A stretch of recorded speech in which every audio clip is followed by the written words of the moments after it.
Sir, ആദ്യമായി തന്നെ US വിപണിയിലേക്ക് നോക്കുകയാണെങ്കിൽ ഒരുപക്ഷെ ദിവസങ്ങൾക്ക് ശേഷം നല്ലൊരു മുന്നേറ്റത്തിനായിരുന്നു സാക്ഷ്യം വഹിച്ചിട്ടുണ്ടായിരുന്നു. പ്രത്യേകിച്ചും നാസ്ഡാക്കിലേക്ക് വരുമ്പോൾ ഏകദേശം 2% മുകളിൽ നേട്ടം നൽകാനായിട്ട് നാസ്ഡാക്കിന് സാധിച്ചിട്ടുണ്ടായിരുന്നു. ഡൗ ജോൺസ് ആണെങ്കിലും 0.58% നേട്ടം നൽകി 37,683.01 എന്നൊരു റേഞ്ച് ആയിരുന്നു ക്ലോസ് ചെയ്തിട്ടുണ്ടായിരുന്നത്. മെഗാ ക്യാപ് കമ്പനികൾ ആമസോൺ, ഗൂഗിൾ തുടങ്ങിയ ഓഹരികളിലെല്ലാം തന്നെ വലിയൊരു മുന്നേറ്റം തന്നെയായിരുന്നു സാക്ഷ്യം വഹിച്ചിട്ടുണ്ടായിരുന്നത്. റിസൾട്ട് സീസൺ ആരംഭിക്കാനിരിക്കെ നാസ്ഡാക്ക് പോലുള്ള സൂചികളിലൊക്കെ ഒരു വലിയൊരു മുന്നേറ്റം നമുക്ക് കാണുന്നുണ്ട്. അതിനോടൊപ്പം ബോണ്ട് ഈൽഡിലും ഒരു കുറവ് വന്നത് ഈ ഒരു വിപണിയെ ഉത്തേജിപ്പിച്ചു എന്ന് തന്നെ പറയേണ്ടിയിരിക്കുന്നു. ഈ ഒരു ട്രെൻഡ് മുന്നോട്ടേക്കും ഇത് തന്നെ പ്രോഫിറ്റ് ബുക്കിംഗ് കഴിഞ്ഞ് വീണ്ടും ഒരു അപ് ട്രെൻഡിലേക്കാണോ അമേരിക്കൻ വിപണിയുടെ യാത്ര? അല്ല, അപ്പോ നമ്മൾ ഡൗ ജോൺസ് ഇൻഡെക്സ് സ്റ്റഡി ചെയ്യുമ്പോഴേക്കും ഡൗ ജോൺസ് ഇൻഡെക്സിൽ കഴിഞ്ഞ ഒരു 10 ദിവസമായിട്ട് ഒരു കൺസോൾട്ടേഷൻ ആയിരുന്നു നമുക്ക് കാണാൻ സാധിച്ചത്. ആൻഡ് ഡൗ ജോൺസ് ഇൻഡെക്സിന്റെ കേസിൽ short and long term trend രണ്ടും തന്നെ തുടർച്ചയായിട്ട് it has been bullish. So Dow Jones ഇൻഡെക്സിന്റെ കേസിൽ നമ്മൾ ഇപ്പോൾ ശ്രദ്ധിച്ചിരിക്കേണ്ട ഒരു റെസിസ്റ്റൻസ് ലെവൽ 37,800 പോയിന്റ്സ്. ആ ഒരു ലെവല് ബ്രേക്ക് ചെയ്ത് കഴിഞ്ഞാൽ നമുക്ക് ഡൗ ജോൺസ് ഇൻഡെക്സിന്റെ കേസിൽ ഒരു പുതിയ ഓൾ ടൈം ഹൈ കാണാൻ സാധിക്കും. ആൻഡ് 37,800 ബ്രേക്ക് ചെയ്ത് കഴിഞ്ഞാൽ ഡൗ ജോൺസ് ഇൻഡെക്സിന്റെ കേസിൽ നമുക്ക് ആ ലെവലിൽ നിന്നും വീണ്ടും ഒരു 400 പോയിന്റിന്റെ ഗെയിൻസ് എക്സ്പെക്ട് ചെയ്യാം. നാസ്ഡാക്ക് ഇൻഡെക്സിന്റെ കേസിൽ situation is little bit different. കാര്യം കഴിഞ്ഞ 10 ദിവസത്തിൽ നടന്ന കറക്ഷനിൽ നാസ്ഡാക്ക് ഇൻഡെക്സിന്റെ ഷോർട്ട് ടേം ട്രെൻഡ് ബെയറിഷായി മാറിയിരുന്നു. എങ്കിലും yesterday's closing has been very very good. And എങ്കിലും നാസ്ഡാക്ക് ഇൻഡെക്സ് നോക്കുമ്പോഴേക്കും നമുക്കൊരു ലോ റിസ്ക് ആയിട്ട് ഒരു ബൈയിങ് ഓപ്പർച്യൂണിറ്റി എനിക്ക് ഇപ്പോൾ കാണാൻ സാധിക്കുന്നില്ല. ആൻഡ് നാസ്ഡാക്ക് ഇൻഡെക്സിന്റെ കേസിൽ നാച്ചുറലി നമ്മൾ ആദ്യം തന്നെ ശ്രദ്ധിച്ചിരിക്കേണ്ട ഒരു റെസിസ്റ്റൻസ് ലെവൽ 17,000 പോയിന്റ്സ് ആയിരിക്കും.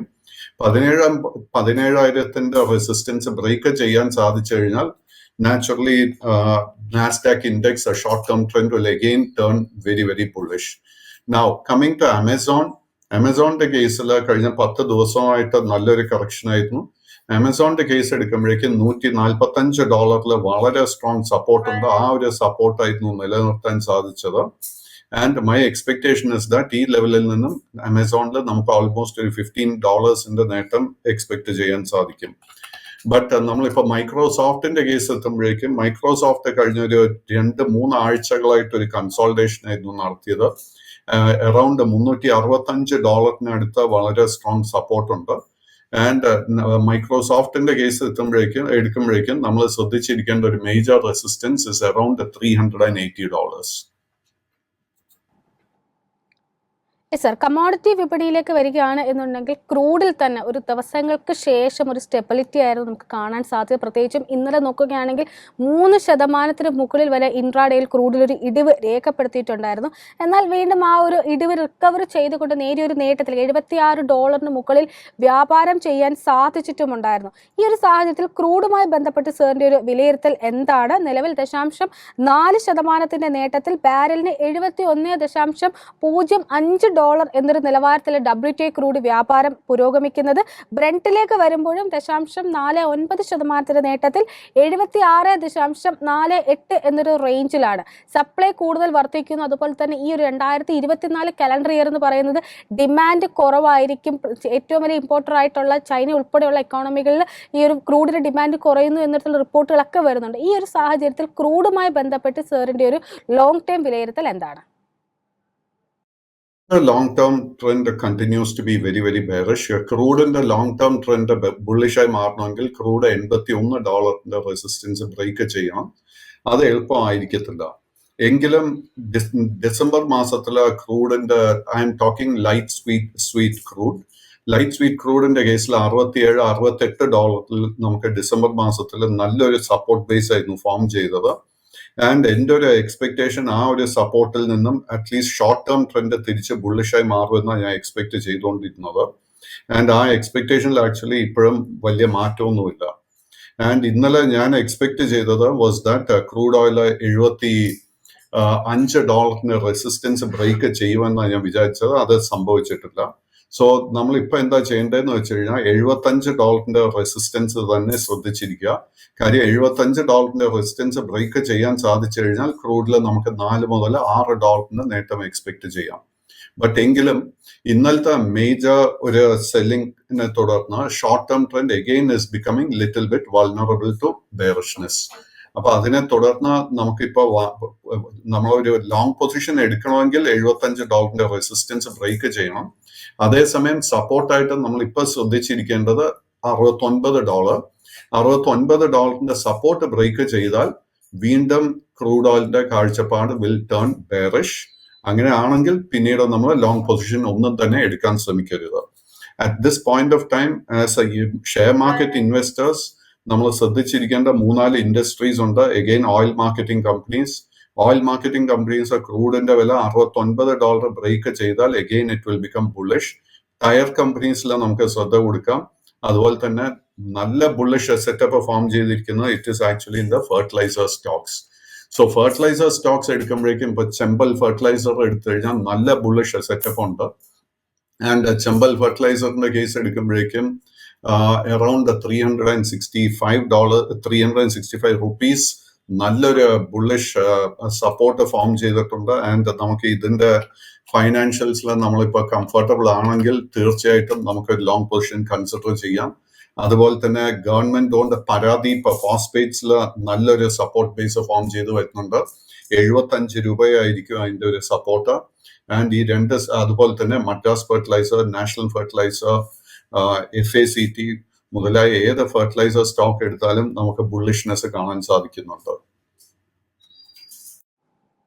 സർ, അതിനോടൊപ്പം തന്നെ ഗോൾഡിലേക്ക് വരികയാണെങ്കിൽ വീണ്ടും ഒരു ഫ്ലാറ്റ് നോട്ടിൽ തന്നെയാണ് ഇപ്പോൾ ഈ ഒരു ആഴ്ച തുടങ്ങിയിട്ട് ഗോൾഡ് വ്യാപാരം പുരോഗമിച്ചു കൊണ്ടിരിക്കുന്നത്. ഇന്നിപ്പോൾ 0.32% നേട്ടത്തിൽ $2039.75 എന്നൊരു നിലവാരത്തിലാണ് ഇപ്പോൾ വ്യാപാരം മുന്നോട്ട് കൊണ്ടുപോകുന്നത്. ഗോൾഡിനെ സംബന്ധിച്ച് ഒരു നിക്ഷേപകർ ശ്രദ്ധിച്ചിരിക്കേണ്ട ലെവലുകൾ ഏതൊക്കെയാണ്? അല്ല, ഇതേ ഫോറത്തില് കഴിഞ്ഞ ദിവസം അല്ല ഏതോ ഒരു ബ്രോക്കിംഗ് കമ്പനിയുടെ റിപ്പോർട്ടിനെ കുറിച്ച് സംസാരിച്ചിരുന്നു. ആൻഡ് അവര് സ്വർണത്തിന്റെ കേസിൽ വലിയൊരു മുന്നേറ്റമായിരുന്നു എക്സ്പെക്ട് ചെയ്തത്. എനിക്ക് തോന്നുന്നില്ല സ്വർണത്തിന്റെ കേസിൽ ഒരു കറക്ഷൻ നടക്കാതെ അങ്ങനെ ഒരു മുന്നേറ്റം വരുമെന്ന്. ആൻഡ് ആക്ച്വലി ഇന്നലത്തെ ട്രേഡിങ്ങിനെ തുടർന്ന് I am becoming a little more bearish about a prospects for gold. സ്വർണത്തിൽ നമുക്ക് ലോങ് പൊസിഷൻ ഉണ്ടെങ്കിൽ $1990 സപ്പോർട്ട് നമ്മൾ ശ്രദ്ധിച്ചിരിക്കണം. $1990 സപ്പോർട്ട് ബ്രേക്ക് ചെയ്താൽ പിന്നെ short term trend will become bearish. And അതിനുശേഷം നമ്മൾ ശ്രദ്ധിച്ചിരിക്കേണ്ടത് $1960 സപ്പോർട്ട്. ആ ഒരു സപ്പോർട്ടും കൂടെ ബ്രേക്ക് ചെയ്താൽ long term trend will also become bearish. At this point of time എനിക്ക് സ്വർണത്തിന്റെ കേസിൽ ഒരു പുതിയ ലോങ് പൊസിഷൻ എടുക്കാനായിട്ട് ഒരു ലോ റിസ്ക് ഓപ്പർച്യൂണിറ്റി കാണാൻ സാധിക്കുന്നില്ല. സർ, അതിനോടൊപ്പം തന്നെ സാറിനോട് ചോദിക്കാൻ, ഇപ്പം ഡോളർ സൂചികയിലേക്ക് വരികയാണ് എന്നുണ്ടെങ്കിൽ കഴിഞ്ഞ ദിവസങ്ങളിലൊക്കെ ഒരു മുന്നേറ്റം, ദിവസങ്ങൾക്ക് ശേഷം ഒരു മുന്നേറ്റം നമുക്ക് കാണാൻ സാധിച്ചിട്ടുണ്ടായിരുന്നു. എന്നാൽ നിലവിൽ ആ 102 എന്നൊരു റേഞ്ച് കൈവിട്ടുകൊണ്ടാണ് ഡോളർ സൂചികയിൽ ഇപ്പോൾ വ്യാപാരം മുന്നോട്ട് കൊണ്ടുപോകുന്നത്. 101.86 എന്ന നിലവാരത്തിൽ 0.07% വളരെ നേരിയൊരു ഇടിവാണ് ഡോളർ സൂചികയിൽ ഇപ്പോൾ കാണുന്നത്. ഡോളർ സൂചികയെ സംബന്ധിച്ച് സാറിന്റെ എക്സ്പെക്ടേഷൻസ് എന്തൊക്കെയാണ്? So dollar index in the trend is very much bearish, and dollar index കഴിഞ്ഞ മാസം അവസാനത്തോടു കൂടി അറൌണ്ട് 100.5 ആ ഒരു ലെവലിലായിരുന്നു ഒരു ലോവസ്റ്റ് ലെവല് നമുക്ക് കാണാൻ സാധിക്കുന്നത്.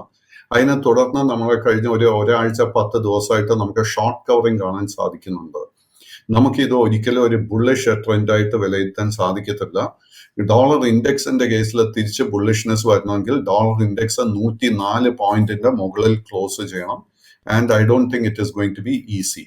നമ്മൾ അതേസമയം ഇന്ത്യൻ റുപ്പി എടുത്തു കഴിഞ്ഞാൽ Indian rupee actually is displaying a lot of strength എന്ന് പറയുമ്പോഴേക്കും നമുക്ക് ഡിസംബർ മാസത്തിൽ നോക്കുമ്പോഴേക്കും ഡിസംബർ മാസം തുടക്കത്തിൽ ഇന്ത്യൻ റുപ്പി $83.45 ആയിരുന്നു ഒരു ഡോളറിന്റെ വില. ആൻഡ് ഇന്നലത്തെ ട്രേഡിംഗിൽ നമ്മൾ നോക്കുമ്പോഴേക്കും ഇന്ത്യൻ റുപ്പിയുടെ ലോവസ്റ്റ് ലെവൽ $83.01 ആയിരുന്നു. അതായത് ഓൾമോസ്റ്റ് ഒരു 44 പൈസയുടെ നേട്ടം നമുക്ക് ഇന്ത്യൻ റുപ്പിയിൽ കാണാൻ സാധിക്കുന്നുണ്ട്.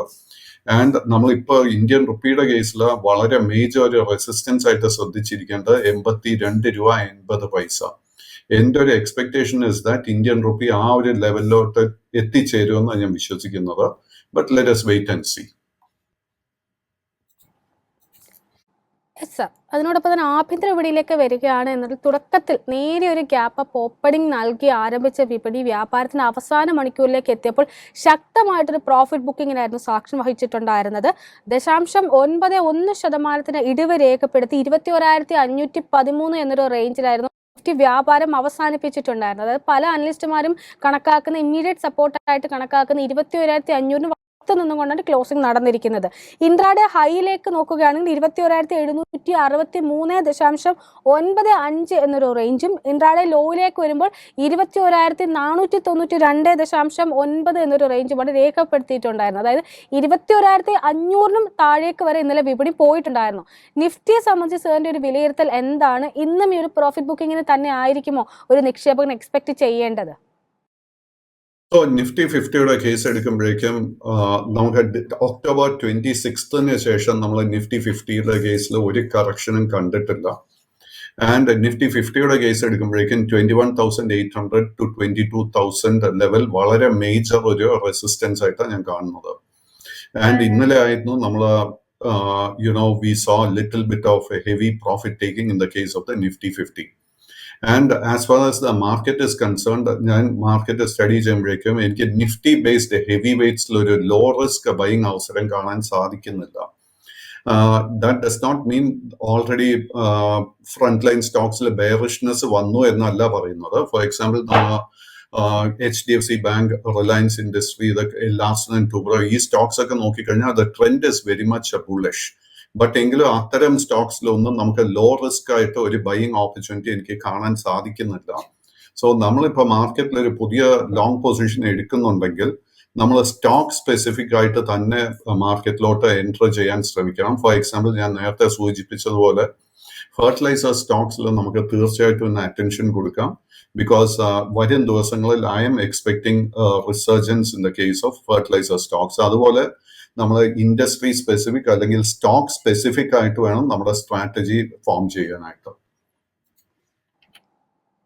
സൂചികളിലേക്ക് വരികയാണെന്നുണ്ടെങ്കിലും ഇന്നലെ നേരത്തെ ഞാൻ സൂചിപ്പിച്ചതുപോലെ ബാങ്കിങ്, ഫിനാൻഷ്യൽ സർവീസ് തുടങ്ങിയ മേഖലകളിലായിരുന്നു ശക്തമായിട്ടൊരു കറക്ഷൻ നേരിട്ടിട്ടുണ്ടായിരുന്നത്.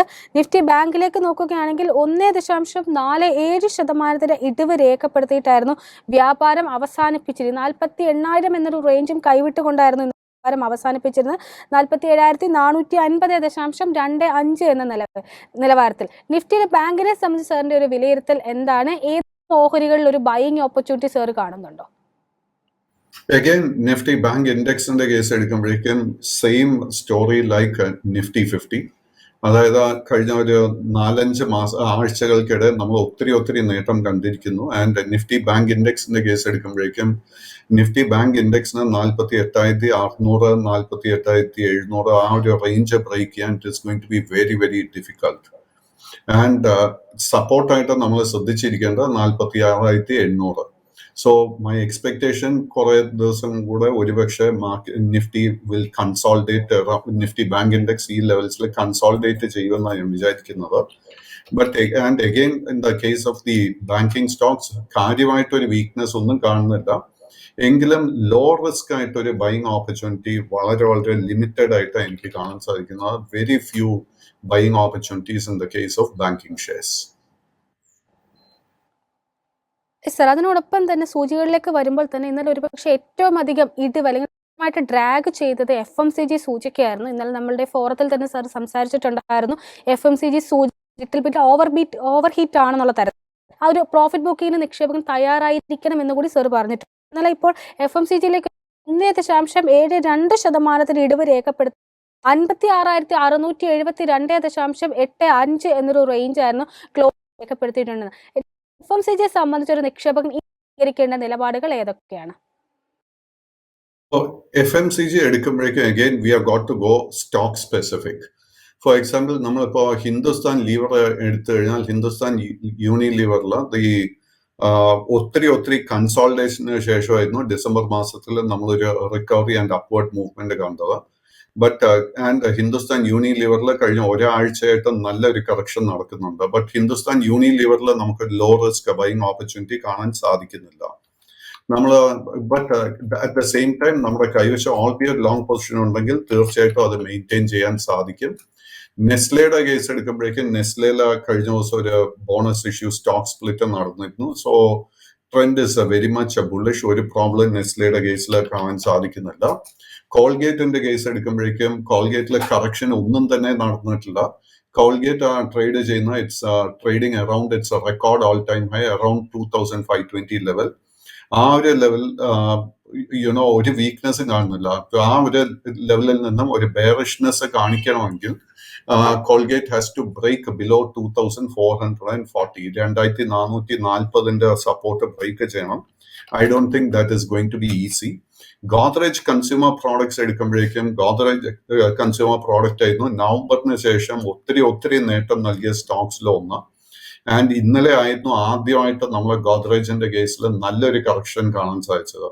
സോ ഈ ആഴ്ച ആക്ച്വലി നമ്മൾ ഗോദ്രേജ് കൺസ്യൂമർ പ്രോഡക്ട്സിൽ വളരെ ക്ലോസ് ആയിട്ട് വാച്ച് ചെയ്യാം. ബിക്കോസ് ഐ ബിലീവ് ദാറ്റ് വരുന്ന സെഷൻസിൽ നമുക്കൊരു നല്ല ലോ റിസ്ക് എൻട്രി ഓപ്പർച്യൂണിറ്റി കിട്ടുമെന്ന് തന്നെ ഞാൻ വിശ്വസിക്കുന്നത്. ടാറ്റ കൺസ്യൂമറിന്റെ കേസ് എടുക്കുമ്പോഴേക്കും അഗെയിൻ വെള്ളിയാഴ്ചത്തെ ട്രേഡിംഗിൽ it hit new all time high 1140 അടുത്ത്. അതിനെ തുടർന്ന് ഇന്നലെ പ്രോഫിറ്റ് ബുക്കിംഗ് കണ്ടിരുന്നു. അഗെയിൻ ലൈക്ക് ഗോദ്രേജ് SCP നമുക്ക് ഈ ഒരു സ്റ്റോക്കിലും ലോ റിസ്ക് ആയിട്ട് ഒരു ബൈയിങ് അവസരം താമസിക്കാതെ തന്നെ കിട്ടുമെന്നാണ് ഞാൻ വിശ്വസിക്കുന്നത്. Let us wait and watch. മാരിക്കോയുടെ കേസിൽ അൺഫോർച്ചുനേറ്റ്ലി മാരിക്കോയിൽ നല്ലൊരു ബുള്ളിഷ് സെറ്റപ്പ് ഫോം ചെയ്ത് വരികയായിരുന്നു.